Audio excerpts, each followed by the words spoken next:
By the mid-1990s, Vancouver's Indo-Canadian underworld was no longer operating quietly. Young gangsters were threatening each other on television, brothers were being shot in traffic and left dead in alleyways. Their names were becoming larger than the crimes attached to them, turning into a strange mixture of warning, legend, and aspiration. But one of the most extraordinary stories from that world did not begin with a drug deal, a revenge killing, or a man walking into a nightclub with a gun. It began inside a courtroom where 6 men stood trial for executing 2 brothers at the center of Vancouver's growing gang war. Outside it, bodies were continuing to fall. This is the story of a juror, a gangster, and a murder trial that became almost as scandalous as the underworld it was supposed to judge. This is the story of Gillian Guess, Peter Gill, Bindy Johal, and the Dosanjh Brothers.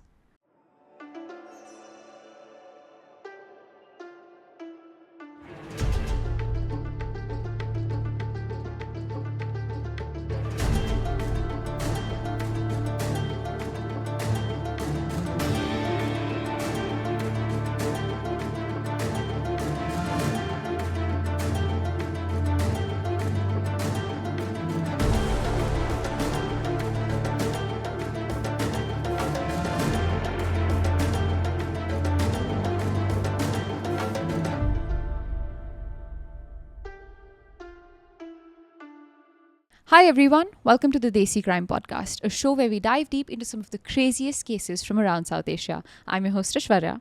And I'm Aryan. And the case that I have for you today is, I think, unlike anything we've covered before. Ash, we're finally both back in India. I just got done watching one of the World Cup games in the US. My heart's broken because I saw just Ronaldo's the fact that you dance. got to see that. Let's not talk about your heart being broken. Most of us were sitting in Greater Noida, not most of us, but a lot of us were sitting in the likes of Greater Noida and watching it off of our screens. And the timings for these matches were so odd that cities like Mumbai, Delhi, you couldn't even find places that were screening the matches properly. So yeah, most of us were just at home. Shut your mouth. Yeah, no, I mean, I'm very grateful that I felt honestly like being at that game, I think Portugal versus Spain, before the kickoff. There was just so much gratitude in my heart. I texted you also saying, thank you so much for running Desi Crime, because it's all possible because of you guys, right? We've made a career out of being podcasters, which is insane. But yeah, the game, it was an epic environment, but I cried after they lost. But okay, we're back in India. We're shooting again. And Aishwarya, you did one of those things that you tend to do, which is ruin the awesome surprises you plan. That's not true. Last night I get a call that, Aryan, I'm covering this case tomorrow that you really need to know this thing about the case. And I told Aishwarya, I'm your co-host. I'm literally going to be hearing the story, tomorrow in 24 hours. Yet she spoiled the case slightly for me by telling me some absurd details. And I can't wait for you to tell me this story. One of the reasons I spoiled it is because sometimes I come across a case, and it happens vice versa as well, where we hear of a case, we do a little bit of research in it, and our brain goes, oh my God, this is an Aryan kind of case. Or he'll think this is an Aishwarya kind of case. I came across this one. It was my responsibility to write the script, so I couldn't just hand it off to him. But while I was researching, I was like, oh my God, Aryan needs to hear about this. And this story set in the Indo-Canadian underworld, we all know it exists. We've kind of grown up in the context of it. We've heard of it. Then our generation sort of got introduced to it via Sidhu Moosewala's death all over again. We've been hearing a couple of these names for many years now. What I didn't know was this particular story that rested in the middle of it, and it's absolutely mind-blowing. Let's get started with it. But before we get on with the episode, we need to let you all know that you can now get early access to all Desi Crime episodes on Amazon Music. To get your fix a whole 3 days before anyone else, go download the Amazon Music app today. A letter arrived in a mailbox in Vancouver at the start of 1995, and among the flyers and the bills, there was one piece of paper with the courthouse crest stamped in the corner. Jury summons. The woman whose mail this was, her name had been pulled off the British Columbia voters list, the way everybody's name gets pulled, and she was being told that in a few weeks she would present herself at 800 Smythe Street and find out whether she'd be one of 12 strangers who were going to become the most important people in somebody's life. Most people, when that envelope lands, start doing mental arithmetic about how to get out of it. Work, childcare, a vague and urgent medical appointment. This is apparently a well-known trick where you show up and look as odd and as unemployable as you possibly can so that nobody picks you. This woman, though, she did the opposite. Aishwarya, I have been binging this YouTube channel called CGP Grey. Okay, I love YouTube history and infotainment. That's mostly what I consume other than podcasts. Right. There is this amazing video on it called "If you watch this video, you are not eligible for jury duty." And technically, by listening to what I'm about to say now, technically, those Neither of you are all of listeners, us. neither are all of you. And this is true for the American jury, okay? So it might translate into Canadian as well. It's technically an option every juror has, but colloquially they don't. Nobody knows about it. And it's called jury nullification, where a jury can find somebody guilty or innocent despite believing that the evidence points to the contrary. So they have the legal right, even if they think the person is innocent, to say they are guilty, which basically means that they are using their right to disagree with the law itself. An example of this would be in the North during the Civil War time when sort of slavery was legal, quote unquote, legal in America. A jury once found the slave innocent of a crime they had committed, a quote unquote crime, right? Because legally it was a crime. But in the North, they disagreed with that law. And so they found him innocent. And so this jury nullification has been used in the past and can be sort of serve as, that goes against court orders of course, following the law to your best belief. If you say while the jury selection is happening that you know of jury nullification as a technical possibility, you will be dismissed from the court.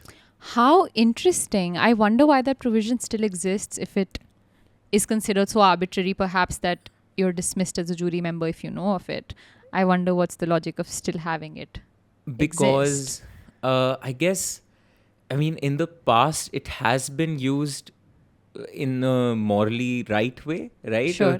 But it has also been used in a morally egregious way. But the Because point with the law is that you're not there to determine morality. Exactly. It's not philosophy you're debating in a court. I agree. And in fact, it was negatively used in the South after slavery was abolished Sure. by a court that found a jury that found a slave guilty of a crime they did not commit because slavery was no longer interesting. legally protected. So, of course, like to your point, it's a very convoluted thing that hasn't been changed, at least in the American courts.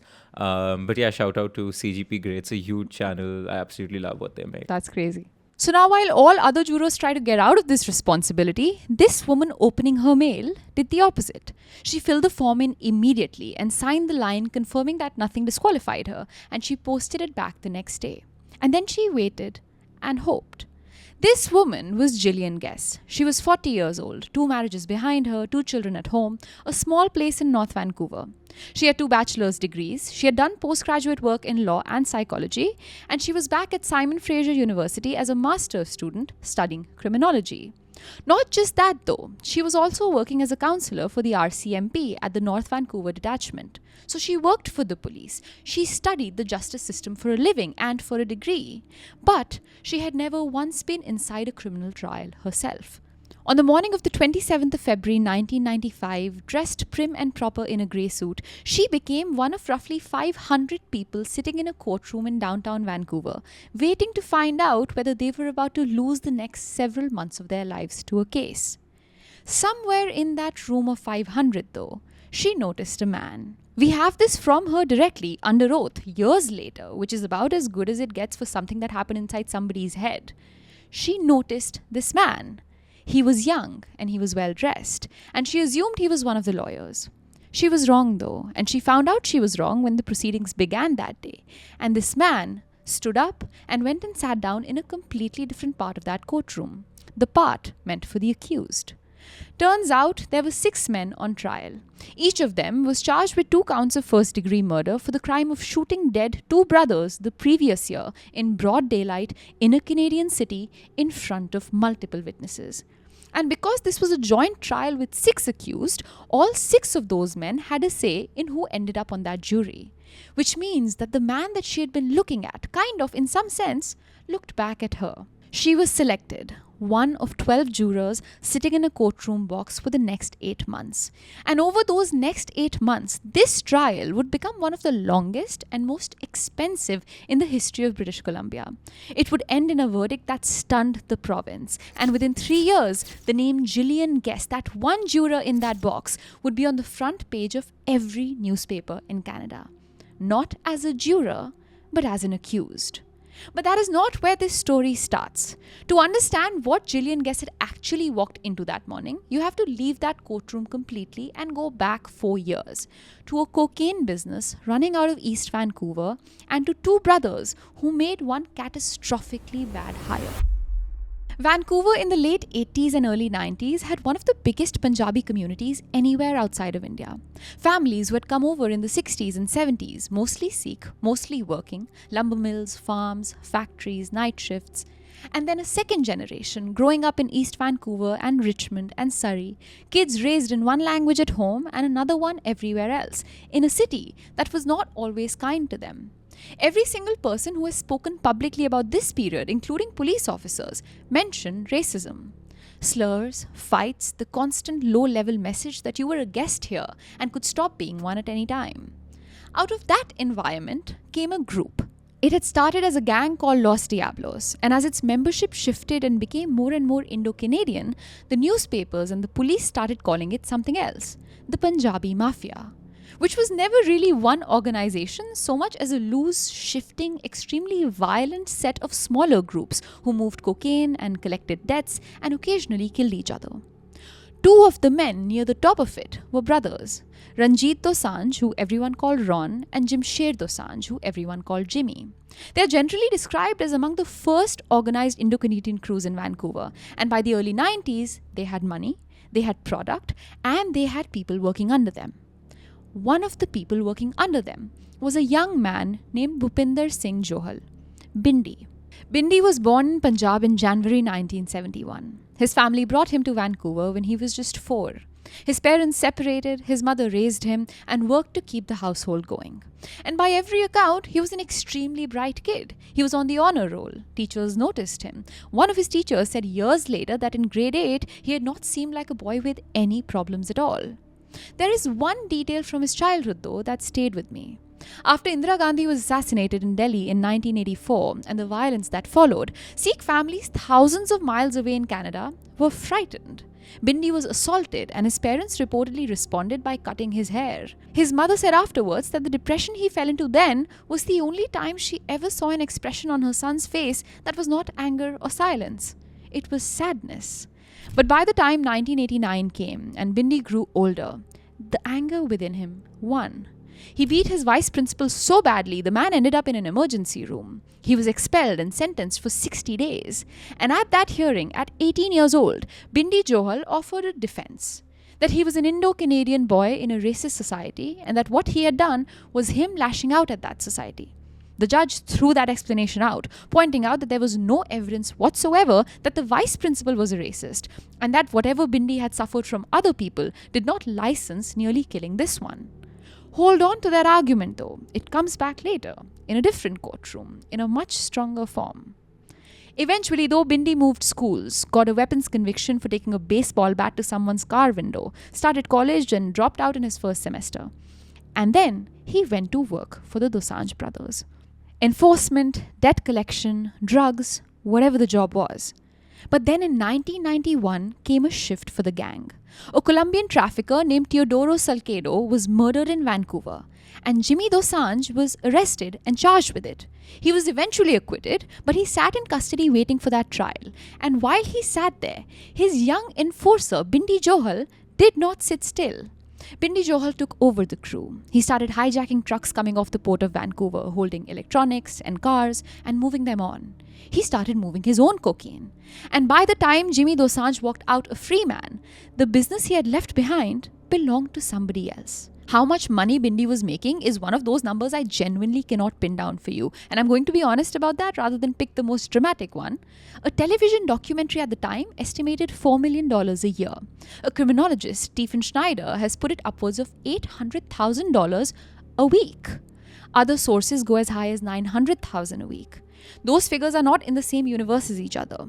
But what we can say is that a man in his early 20s was suddenly very, very rich and extremely visible about it. Why exactly Jimmy Dosanjh and Bindy Johal had a falling out is also disputed. One version says it was about business, plain and simple. You took what was mine. Another version says it was something Bindy said to Jimmy's girlfriend. Take your pick, the outcome was the same.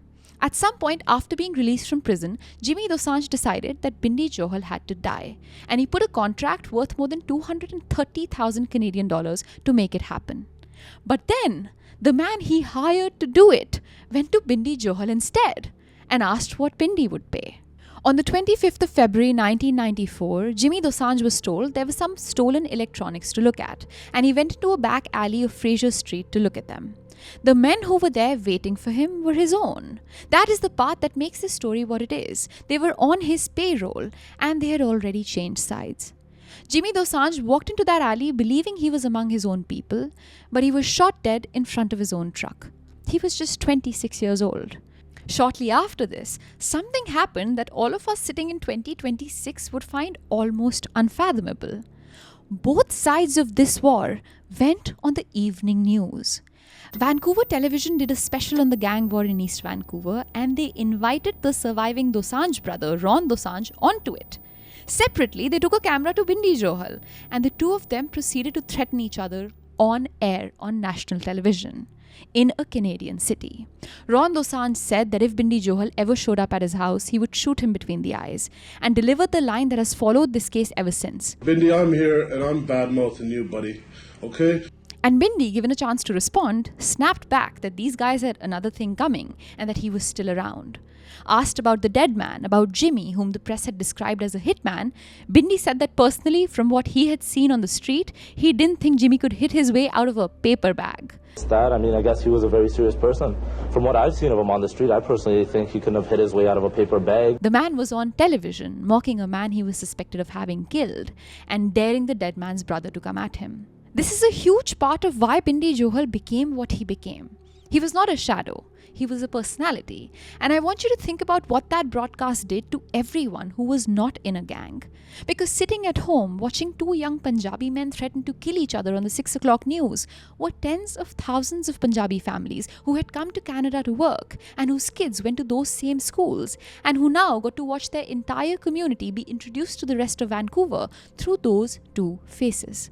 Community leaders were now begging for calm. Parents were terrified. And a generation of teenage boys watching the same broadcast were thinking something completely different. And that's the part of the story that's actually terrifying. I mean, I can imagine Ishwara in the 90s being from an immigrant community. It's not like you have many role models in pop media, right? You don't have the Dosanjhs of the world or whoever they may be, like creators or anybody else that is representative of you in popular culture. And then all of a sudden, on evening news, you are seeing these two bodacious characters, loud characters. And they're wealthy and almost charismatic, some would say. And I can totally see how that inspires, if that's the right word, young people to follow in their path. Of course, not everybody, but it sort of puts that, in a teenage guy's mind that, oh, look, that is what strength looks like. That is what, being masculine looks like. And I'm sure it kind of set the stage for more folks joining those gangs. And we've seen this before, in a case like Reena Vick, also based out of Canada. But that was a group of young people from a very, very poor part of Canada. And they had this imagination running wild because they were seeing LA gang icons, what had become icons to that generation, creating music now and becoming rappers and have this bravado about them. And I think this has happened across North America. And it's been such an interesting shift in psyche for these communities, black communities out of LA, the Indo-Canadian community out in Toronto, whatever it may be. What an interesting time to be there and to watch all of this play out. And just to point it out, using rap and all these other things as it ends up being a right-wing trope sometimes, where I know for a fact that sort of extremist on the conservative side of things in America blame rap for everything wrong with communities and stuff. Destruction of the generation. Destruction of the generation. That's not what it is. But ask people from these communities, and they will say that you need to have a more diverse role model demographic rather than just this sort of gang to celebrity pipeline. 100%. That is very harmful, you know. And the more communities thrive, you end up seeing other kinds of role models, in whether those be political leaders, whether those be artists, and all other kinds. But it in poorer communities, the sort of, when the only representation is gang culture, it tends to have a negative effect on impressionable minds. Yeah. Now, weeks later, after that national broadcast, in April 1994, the 18th or the 19th, depending on which account you read, Ron Dosanjh was sitting in his red pickup truck at a signal on Kingsway in rush hour traffic. A car pulled up alongside him. A man leaned out with a high-powered rifle, described in most accounts as an AK-47, and fired directly into the cab. Ron Dosanjh was hit several times in the face and died instantly. His foot came off the brake and his truck drifted and hit a tree, and the glass from his windows went across one of the busiest intersections in the city in front of everybody. Police went out and told the public what police always tell the public in these situations, that this was rival gangs, that these men were killing each other, and that ordinary people were not in danger. But then, 6 days later, a man walking his dog in a park behind his own house was shot dead. His name was Olsen, Bindy Johal's neighbor. Police believed the men who killed him had mistaken him for Bindy. He was, as far as anyone has ever established, a completely uninvolved person who just lived on the wrong street. There is a single-source newspaper report that both of the men who shot him were dead within weeks after that, one of a heroin overdose and one by suicide. Now, just the day after Olsen died, the arrests came. 6 men, each charged with 2 accounts of first-degree murder. Bhupinder Bindy Singh Johal, Rajinder Big Raj Benji, Michael Kent Budai, Sun News Lal, Ho Sik Phil Kim, who the Crown alleged was the man who actually pulled the trigger, and Preet Sarbjeet Gill, who everybody called Peter. Peter Gill is the one that you need to remember, because Peter Gill was not just an associate of Bindy Johal's. Peter Gill was family. He was Bindy Johal's brother-in-law, former brother-in-law by the time of the trial. So initially, the 2 men were bound together by a wedding, and by the mid-90s, they were bound together by 2 accounts of first-degree murder. Peter Gill was also the only one of the 6 who was out on bail. And Peter Gill was the well-dressed young man that Gillian Guess had mistaken for a lawyer and now couldn't keep her eyes off. The trial of the 6 of them opened on the 27th of February 1995 and ran for 8 months. Like I said, most sources describe it as one of the longest and most expensive criminal trials in the history of British Columbia, and most of that cost was security. 6 defendants from a live and ongoing gang war in one room for the better part of a year.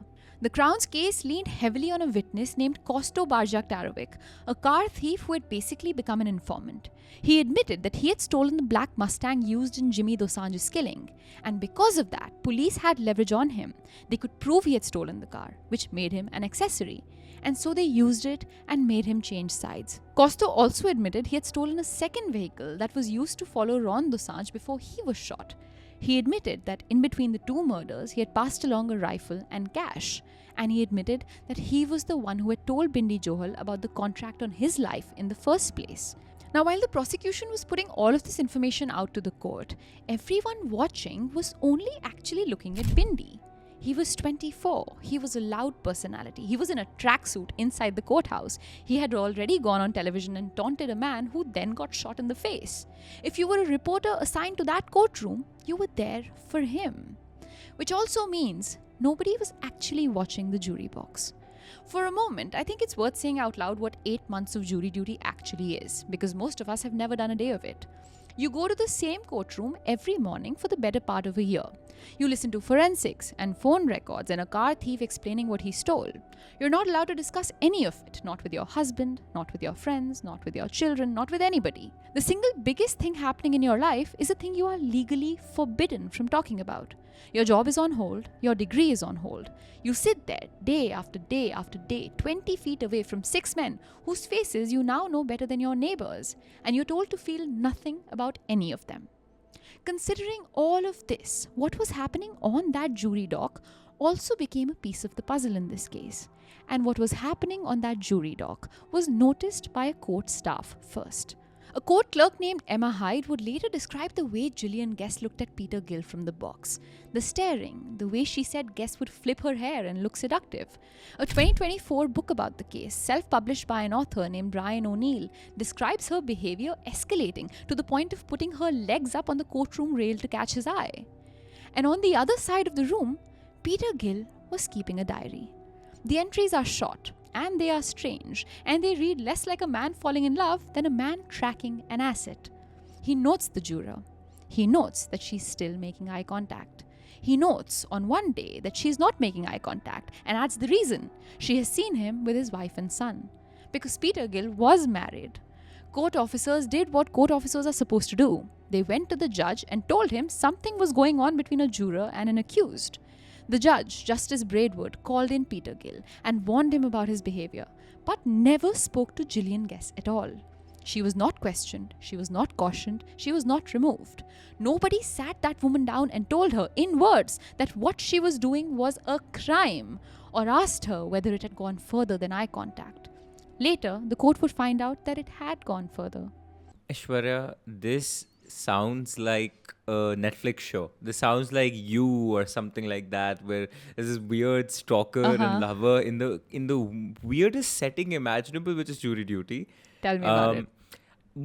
I would be interested to know, and we can look this up later, whether not addressing it directly with her was a sort of strategic decision, because like asking this to the jury is almost influencing them in favor or against the person. You know, it's sort of influencing their behavior, because I'm sure there must have been some thought process in not asking her directly whether do you like him. I think it's a huge lapse. I mean, even the slightest possibility of something going on between a juror and an accused, this entire trial will get thrown out. That's what technically should happen if anything comes out between these two. You have court officers and an author later on describing behavior of her putting her legs up on the court rail to catch his attention. That's crazy. You have him noticing enough behavior for him to keep a meticulous diary of many, many months.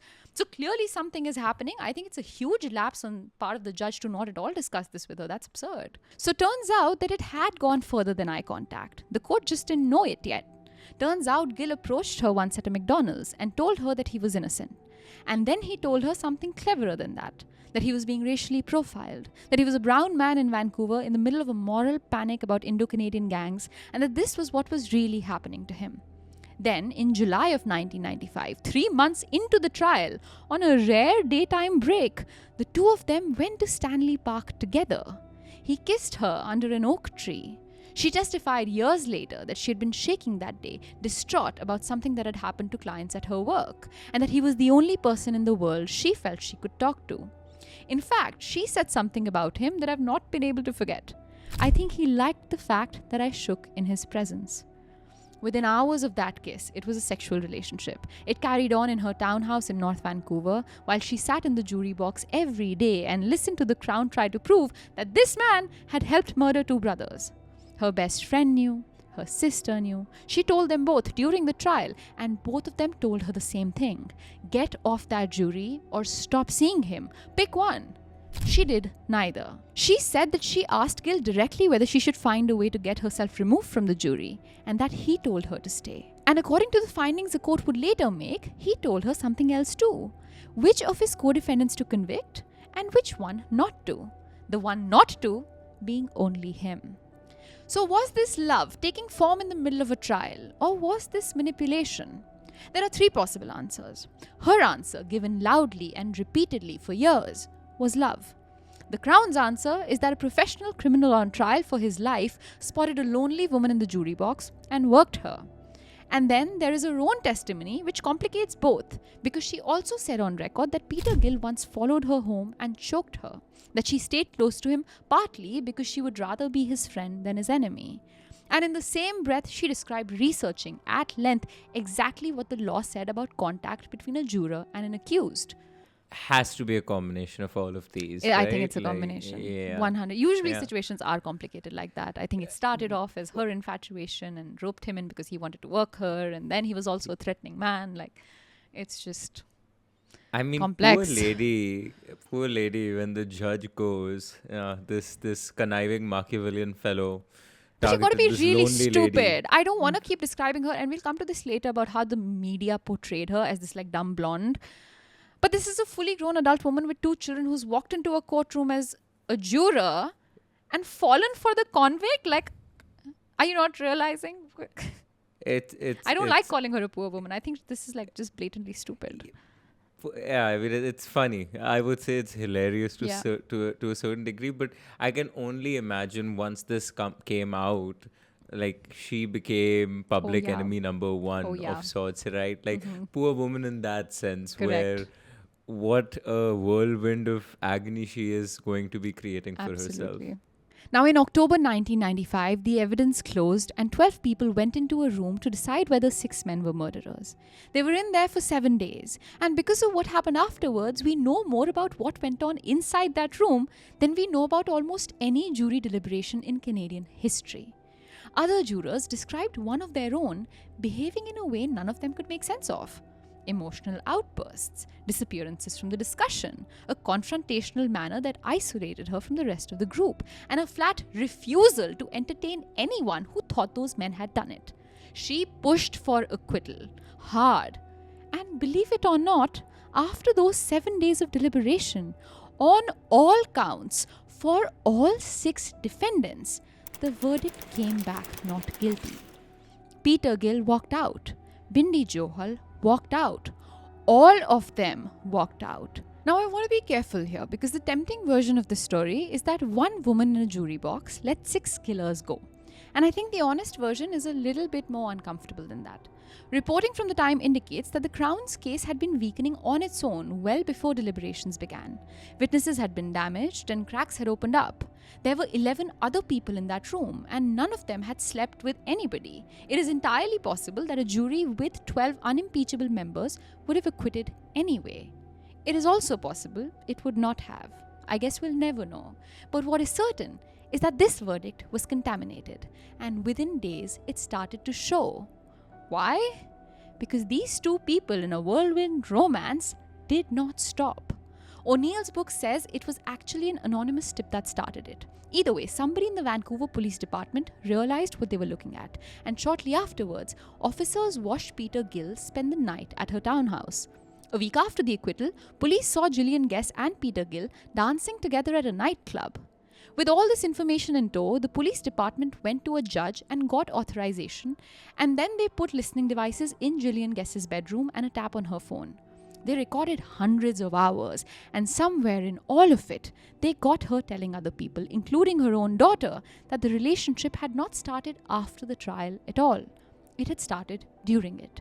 And so shortly after, in July 1997, she was arrested and charged under Section 139(2) of the Criminal Code, which is willfully attempting to obstruct, pervert, or defeat the course of justice, a crime with a maximum penalty of 10 years, but no minimum at all. So this, even if falling in love or having sex with the accused is yes. legal, so to say, obstructing, they're very clearly informed, the jurors, that obstructing Correct. justice, therefore letting your biases enter to deliberately go against the decision, although it somehow, funnily enough, ties to jury nullification that I hinted at earlier, because you're technically allowed to have whatever opinion, but I'm guessing the source of that bias matters, and in this case, it is actively having a vested interest in the accused themselves. It's plain and simple conflict of interest, and that even if it comes for a judge in the case. We've had cases before where the judge turns out, in a property dispute with the person who was making an allegation in court.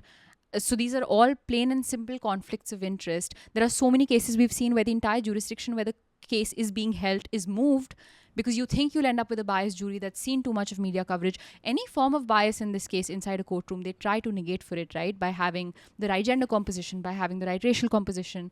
So this is plain and simple against all of that. I agree. Any tenant that tries that. I agree. And I think this is such an interesting sort of jurisprudence caveat. It's one of those asterisks, because prior to jury selection, your biases need to be weeded out, and you need to, everything you say before jury is under oath in terms of do you have any prejudice against those that are accused, and you say I have none, and there are many things like that you claim, and that is all under oath. You never attest to the fact that you might fall in love with somebody, that you might have a bias develop mid-case. And I'm just curious to know what, the jurisprudence is around that. Like this mid-trial bias. We know of all the biases prior to trial that the juror needs to take an oath for. What about the ones that... I don't think there's like a law for that. There wasn't, and this was the case that really transformed it for Canada. Wow, okay. Now, why exactly Section 139(2) of the Criminal Code, which is willfully attempting to obstruct, pervert, or defeat the course of justice? Because, I said this before, there was no law in Canada at the time that said in plain, simple terms that a juror may not sleep with a defendant. Nobody had thought to write it. Nobody had needed to. And exactly because of that, her trial in 1998 became one of the biggest media events the country had seen. Reporters flew in from Germany and New Zealand. Inside Edition covered it. 2020 covered it. She was photographed from Marie Claire. And she was, by every account, absolutely magnetic about it. Funny, quick, quotable, entirely unrepentant. She wore leopard print. She dyed her hair a shade she called innocent red. Her lawyers wanted her in something demure, and she flatly refused, and later wrote to a student newspaper that she would not put on ribbons and a bun to look meek for a jury, and that she'd been publicly stoned for that choice. The coverage on her was brutal, and it was gendered. A newspaper column called her a walking, talking, dumb blonde joke. She was described as matronly, as stupid, as a cougar, as a love-struck teenager. Almost nothing written about her at the time treated her as a competent adult who made a serious decision, which in its own way is a small insult buried inside a very large one. Ishwara, is it wrong that I love her? Like, I love this character. I don't know why. I love her. She's just so herself. Like, she's insane, and she's really open about it. I really wish that she wasn't obstructing justice for the two people who were murdered, but like her as a character, this abrasive woman that is doing whatever the fuck she wants to. She's so comical. Comical. Like as a if she was in Tintin or something, I'd love this character. She's a great trope. Yeah, I agree. She's a great trope. I agree. Which is what the coverage is so interesting. Now, her own trial was not a tidy piece of justice either. The prosecutor, Joseph Bellows, made remarks in his closing that Gillian found so crude, she wrote a formal letter of complaint about him to the Law Society of British Columbia. At one stage in the proceedings, she was reportedly barred from part of her own trial, which, if it's accurate, is another Canadian first in this case. She sacked her lawyers at one point and stood up in the Court of Appeal representing herself. And when the Crown moved to compel her to testify against the men she had helped acquit, she stood outside that courthouse and told reporters she believed it would put her family's lives in danger. Whatever else you think of her, that was probably not paranoia. She had slept with a man whose brother-in-law's organization is credibly linked to dozens of unsolved murders. But regardless, this case set precedents that still stand. It was the first time in Canada that a juror was criminally prosecuted over a relationship with a defendant. It is, as far as anyone can establish, the only case in which a juror has faced criminal sanction connected to the decision they made in the jury room. And it is the only case in Canadian law in which jury deliberations were opened up and made part of the public record, which, if you think about what jury secrecy is for, is not a small thing to have done. All the while, the 6 men are still free, right? They are still free. They were acquitted. Yeah. And once acquitted, you can't be sent to trial again. So can it be made a mistrial? It can be because of these jury deliberations. Right. But you need to first prove her guilty, right? So like it Correct. cannot... That's so interesting. So for the period where she was being prosecuted, the 6 men remained free. Were out free. And the only basis to declare mistrial would be to convict her as guilty. If she was proven innocent, despite all the overwhelming evidence, the first trial would have stood. And so the Would have accused stood. cannot be retried. Wow. People have gone on to argue that the procedure used against her may itself have breached her charter rights. But she was convicted. 18 months plus a year of probation, of which she served roughly 3 months in a minimum security women's facility, and then went on to house arrest, during which she posed for a photo shoot in a bathtub with her ankle monitor on display, and she gave the press the line that has outlived everything else about her. "I have been convicted for falling in love and nothing more." In line with this persona that she had put out, she appealed, and on the 2nd of November 2000, the British Columbia Court of Appeal dismissed it. But by then, the far bigger fight was already running, because the Crown had appealed the acquittals of Peter Gill, Michael Budai, and Phil Kim. And to do that, they needed something that had never been done before. They needed a juror to talk about the jury room. And so she actually went on to give the Crown a full statement voluntarily. In April 2000, the court ruled that the hearing of that fresh evidence would be open to the public, on the reasoning that the reputation of justice itself was on trial. The court went on to find her impartiality completely compromised, and said that short of bribery, it was difficult to imagine a more remarkable violation of a juror's duty.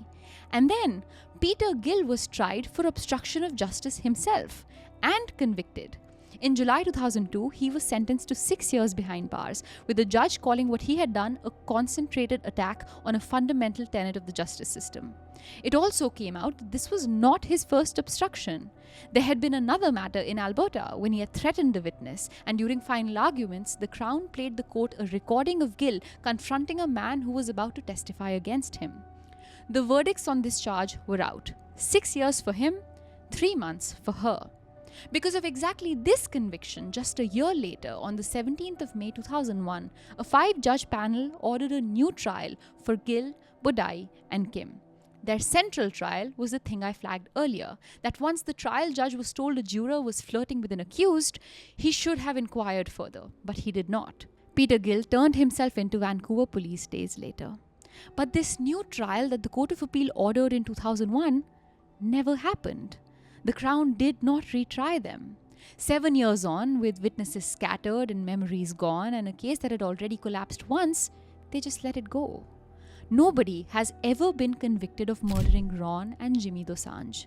Bindy Johal was not part of that appeal in any case, because by the time it was argued, he had been dead for 2.5 years. After the acquittal, he had gone back to the streets like a man making a point. Within 3 months, there was a stabbing at a strip club, 3 drive-by shootings, a pair of nightclub shootings, all connected back to him. There are accounts of him firing a gun into a nightclub ceiling for no reason at all, except to remind the room who he was. In 1996, he kidnapped a young rival drug dealer named Randy Chan over a bad batch of cocaine and held him for around 2 days, part of it in the trunk of his car, and phoned the man's brother, who was in a Chinese organized crime group, to negotiate. He was charged over that too, but he never stood trial for it either. In the last year of his life, he for some reason started killing people close to him. A gang member who called him an idiot at a nightclub was dead the same night. An associate who said he wanted out of the gang life was punched in the face, and his body turned up in an industrial lot with a bullet in the back of his head hours later. A man who had gone to school with Bindy and considered him a friend was shot outside his own home because Bindy had convinced himself on no real evidence that he had been involved in an attempt to take his life years earlier. And then on the 20th of December 1998, at 4:30 in the morning, Bindy Johal was on the dance floor of the Palladium nightclub in Vancouver, in a crowd, when somebody walked up behind him and shot him in the back of the head. He was taken to Vancouver General and died 4 hours later. He was just 27 years old. In a room full of people, not one witness could describe the man who did it. 6 years later, his former lieutenant, Bal Buttar, by then blind and quadriplegic himself after being shot twice in the head in 2001, told a reporter that he was the one who ordered it. His reasoning was that if he had not killed Bindy, Bindy would have gotten around to killing him. Bal also admitted to something else, a failed attempt on the life of Peter Gill, Bindy Johal's own brother-in-law, the man he had stood trial beside. Bal was never charged for any of this, and he died in 2011. He was just 35 years old. Now just take a moment and count the bodies attached to this one thread. Jimmy Dosanjh, Ron Dosanjh, Olsen just walking his dog, Bindy himself, cousins of the Dosanjh brothers killed years later, Ranjit Cheema killed in 2012. One estimate puts the dead in British Columbia's gang wars since the early 90s at around 165. An academic account puts it closer to 200. Almost all of them young, almost all of them Punjabi. And it did not stop when the original cast was gone. The crews organized and renamed themselves, the Independent Soldiers, the Red Scorpions, the UN Gang, and kept going with the same neighborhoods and often the same surnames. First cousins of Ron and Jimmy Dosanjh were shot in the years that followed. One survived being shot in the head in 2003 and was killed in a restaurant East Hastings the following March. Robbie Condola, once at the top of all of this, was killed outside his penthouse in 2002. Ranjit Chima, Bindy's old ally, was shot dead in 2012. Nobody in this story retired. And here is what I cannot get past. Bindy Johal became a folk hero. Not a warning, a hero. A lawyer who represented him said he was seen as a kind of Robin Hood, that he was idolized, that everybody wanted to be him. Cash Heed, who went on to become British Columbia's Solicitor General, has said flatly that there was a whole generation of kids who wanted to be just like him. The sociologist Manjeet Babla has written about him as a figure who is simultaneously a folk evil and a sympathetic hero depending on who you ask. Young men in Toronto and Montreal and New York knew his name. And the appeal, when you strip it down, is the story he told the judge when he was just 18. That a society had shut him out and he had taken what it would not give him. That grievance was real. The racism was real. What he did with it was murder his own bosses and then his own friends and get rich and go on television about it.